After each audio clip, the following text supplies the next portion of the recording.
जब Tesla company डूबने वाली थी और स्पेसएक्स के शुरू के 3 रॉकेट लॉन्च पूरी तरह से हवा में ही बर्बाद हो गए। हमारी असली दुनिया के असली आयरन मैन और दुनिया के सबसे क्रांतिकारी आदमी माने जाने वाले एलोन मस्क ऐसे ही इतनी ऊंचाइयों पर नहीं पहुंचे। SpaceX, Tesla, the boring company, solar city, hyperloop ऐसी बड़ी बड़ी कंपनियों के मालिक एलोन अपने दिमाग के दम पर और अपनी रिस्क टेकिंग कैपेबिलिटीज के दम पर उस मुकाम को हासिल किया है और दुनिया के सबसे अमीर लोगों की सूची में वो टॉप 3 में आते हैं। आज इस वीडियो में हम लोग एलोन मस्क की ऐसी 3 कहानियां जानेंगे जिन्होंने उन्हें इस ऊंचाई पर पहुंचाया है। गाइस, अगर आप ये 3 कहानियां ध्यान से सुनेंगे तो मैं आपसे गारंटी लेता हूं कि आप भी अपनी जिंदगी में पॉजिटिव बदलाव लाकर सक्सेस को पाने की कोशिश करेंगे। उनकी पहली कहानी जुड़ी है उनके बचपन से।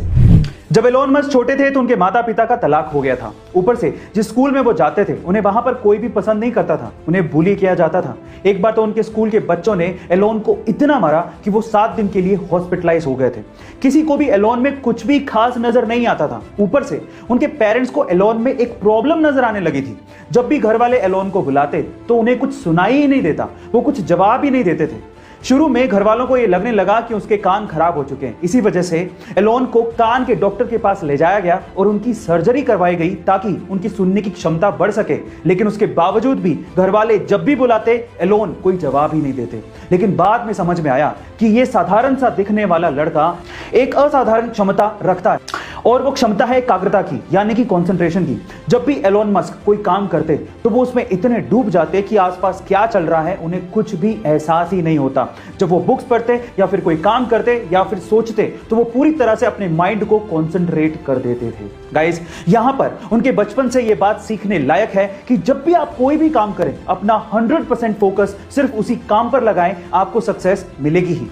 अगली कहानी जुड़ी है उनकी टीनेज से। गाइस, बुक्स पढ़ने की आदत उन्हें बचपन से ही लग चुकी थी और पेरेंट्स तक को पता था कि अगर एलोन घर पे नहीं है तो वो पक्का घर के किसी आसपास की लाइब्रेरी में बैठकर बुक्स पढ़ रहे होंगे। उन्हें बुक्स पढ़ने की आदत इतनी ज्यादा थी कि लाइब्रेरी की बुक्स वो खत्म कर चुके थे और जब कुछ नहीं बचा तो उसके बाद उन्होंने एनसाइक्लोपीडिया तक चाट डाली थी। अपनी पढ़ाई को आगे कंटिन्यू करने के लिए उन्होंने साउथ अफ्रीका छोड़ा और वो कनाडा शिफ्ट हो गए। बाद में हायर स्टडीज के लिए वो यूएस चले गए। तब यूएस में जॉब्स के क्राइसिस बहुत ज्यादा थे, लेकिन इंटरनेट का क्रेज बहुत बूम पर था। तब उन्होंने अपने भाई के साथ बैठकर इंटरनेट पर कुछ करने की सोची। उस वक्त उन्होंने ये ध्यान दिया कि येलो पेजेस नाम से एक बुक आती है जिसमें छोटे बड़े जितने भी बिजनेसेस हैं वहां पर लोग इनके कॉन्टैक्ट नंबर और उनके एड्रेस को ढूंढा करते हैं। तो उन्होंने सोचा कि क्यों ना एक ऐसा सॉफ्टवेयर बनाया जाए जिसमें येलो पेजेस की जरूरत लोगों को पड़े ही नहीं और सारी चीजें उन्हें इंटरनेट पर ही अवेलेबल हो जाएं। उन्होंने कंपनी का नाम रखा Zip2 और आगे चलकर यह कंपनी इतनी ज्यादा फेमस हो गई कि कॉम्पैक्ट ने इस Zip2 नामक कंपनी को $307 मिलियन में खरीदा और एलोन मस्क 27 साल की उम्र में ही मिलियनेयर बन चुके थे। अब वो चाहते तो आगे की सारी जिंदगी बड़ी आसानी से काट सकते थे, लेकिन अब सुनते हैं उनकी तीसरी कहानी जिसने उन्हें अमीर और मशहूर बना दिया। Zip2 को सेल करने के बाद एलोन ने पूरी दुनिया में बैंकिंग ट्रांजैक्शंस को आसान बनाने के लिए X.com नामक एक कंपनी की शुरुआत की, जो कि आगे चलकर पेपल नाम से मशहूर हुई, जिसे eBay ने $1.5 बिलियन में खरीदा था। अब एलोन मस्क के पास पैसा बहुत था और अब बारी थी दुनिया को बदलने की। इसलिए एलोन मस्क ने अपने पैसों को ऐसी कंपनीज में इन्वेस्ट किया जो कि फ्यूचरिस्टिक आइडिया थे, लेकिन लोगों को ये आइडियाज बेकार लगते थे। जब एलोन ने इन कंपनीज में अपना पैसा डाला तो लोग उन्हें पागल और पैसा बर्बाद करने वाला कहने लगे थे। सन 2002 में एलोन मस्क ने अपने पैसों का 75% हिस्सा स्पेसएक्स नामक कंपनी में लगाया, जो कि सस्ते स्पेस व्हीकल बनाना चाहती थी और लोगों को स्पेस की सैर करवाना चाहती थी। और सन 2004 में बाकी बचा हुआ पैसा टेस्ला कंपनी में लगाया, जो कि इलेक्ट्रिक व्हीकल बनाना चाहती थी। लेकिन कुछ भी आसानी से नहीं मिलता। एक वक्त ऐसा आया जब टेस्ला कंपनी डूबने वाली थी और स्पेसएक्स के शुरू के 3 रॉकेट लॉन्च पूरी तरह से हवा में ही बर्बाद हो गए थे।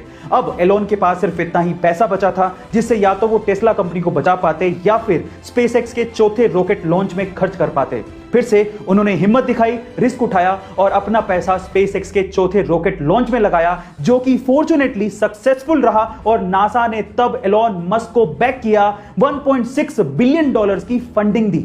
उसके बाद से स्पेसएक्स ने कभी पीछे मुड़ के नहीं देखा और आज स्पेसएक्स दुनिया की टॉप 6 स्पेस एजेंसीज में शुमार है और टेस्ला ने तो एलोन मस्क को दुनिया का सबसे अमीर आदमी बना दिया है।